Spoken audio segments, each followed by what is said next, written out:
What up? Marsh Pod. We are recording this on a Monday afternoon. We've got some top things top surprises of the SimWorld U season thus far, plus EM recognition and an EM giveaway. We're going to have some changes to the EM giveaway. That's going to start next week. But yeah, that's what's on tap. So let's dive in. 3 surprises of the SimWorld U season as we wrap up the month of October and the first month of the season. First and foremost, it's Georgia Tech. Georgia Tech, I think, has been my biggest surprise. They're number 11. They have a huge matchup tonight against Kansas. 2 teams that are ranked in the top 25 as Kansas jumps back in. Probably shouldn't have been knocked out, if we're being honest, to begin with, but they are back in it. What stands out to this team is Donta Walker, and I think amongst all of this hype that we're putting on some star players, nobody's paying attention right now to Donta Walker, averaging 22.8 points per game. That's just outside of the top 10.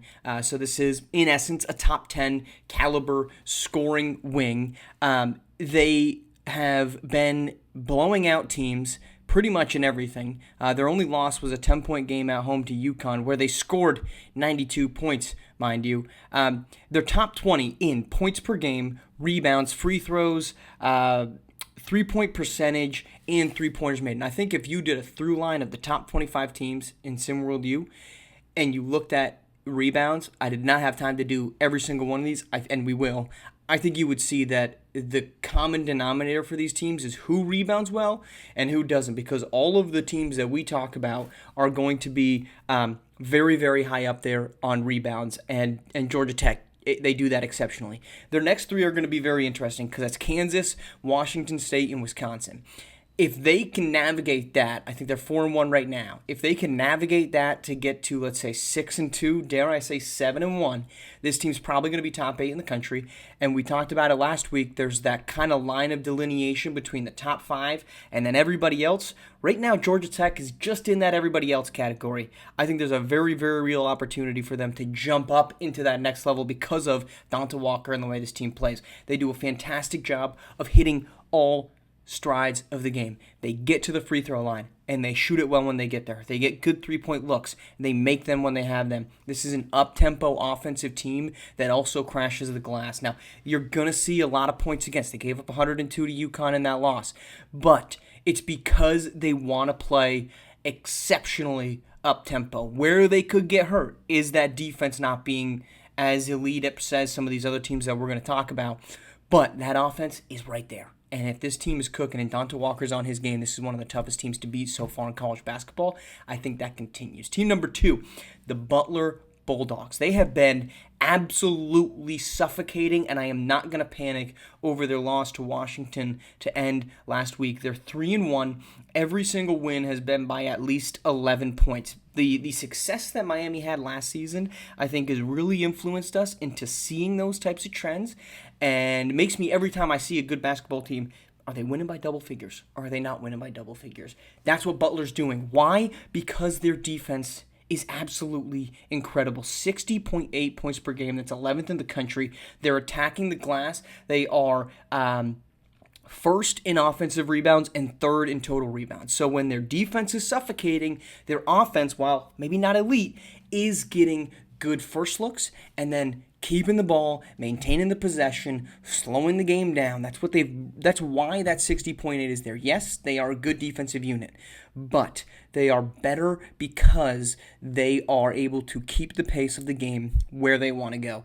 They're a dangerous 3-point shooting team. They're 7.5 made and 33%. Both of those are top 20 in the country. Where is their question mark? They don't have a star, but they do have depth. They have 3 guys that are averaging 11-plus points. They have 4 guys that are averaging 9.5 more. This is an offense that's very equal opportunity, and it's also a group that's capable of, as we've talked about, being good on the defensive side. If they have to get into a shootout, that's where this team gets a little nervous. That's where I start to be a little hesitant on if this group is going to be good enough to win a bunch of basketball games. But because their defense is as good as it is, I think they can. And then number 3, the Utah Utes. All 5 of their starters are scoring in double figures. That's tough to knock right there. Okay, they're 17th in opponent points per game. I really think if you're going, we got a thumbs down apparently.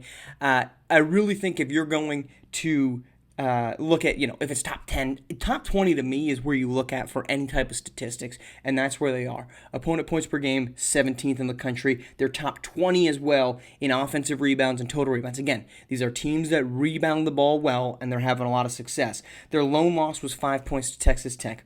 Where do we start to say, hey, maybe this team doesn't play well? They haven't played anybody, okay? Their wins have not come against world beaters, but they need to move the ball away as well from Tristan Holton, or Triton Hendons, beg your pardon.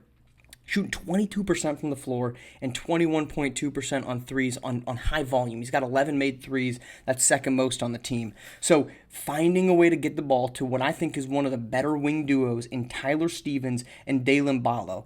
That's 46% and 42.9%. Ballo's shooting above 62% from the floor on the season. If those two guys are heavily involved for Utah, they are tough to beat because it's a dangerous, dangerous shooting team with those two guys leading the way. It's not a number that's exceptionally high in the national rankings in terms of where do they rank for three-point shooting, but that's because of Hendon really bringing that number down. If you can figure out your shot portfolio, make that a little bit more, hey, let's get Hendon inside. Let's not have him be a three-point shooting big man who's shooting 22% from the floor. That should not be happening for my center at any point in time. Get him the ball inside. And I think this team has a lot of upside. If I had to like one of them more than the rest, it's Georgia Tech, and it's because of Donta Walker. I think Donta Walker, the way he's playing, has the opportunity to be a top 20 pick in the SWBA draft when he comes out. He's a difference maker on the wing. He's a scorer on the wing, and that is tough to find. And it's the most translatable.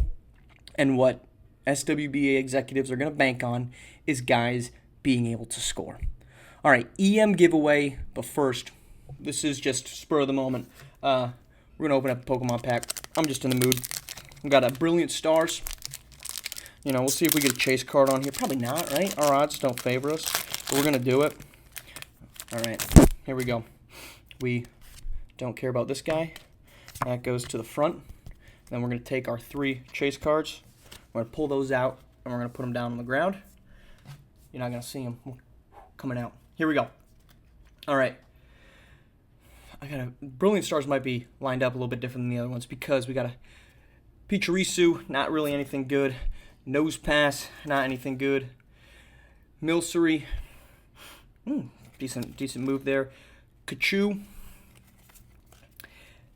Dadain, Farfetched. I think this is going to be considered our chase card.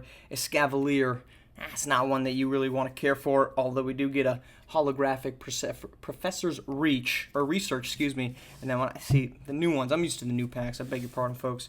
And then our last two, not counting that one, is Sigalith and Marnie's Pride. So our chase cards, not the best, but Professor's Research and Escavalier are going to be our 2 hollows.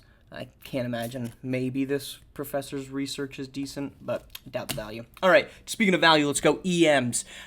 Shout out to, we had 2 submissions this past week, so that means we're being equal opportunity, just like Utah and Butler have been on offense, and it's going to go both to Justin Zhang and Wade Rose.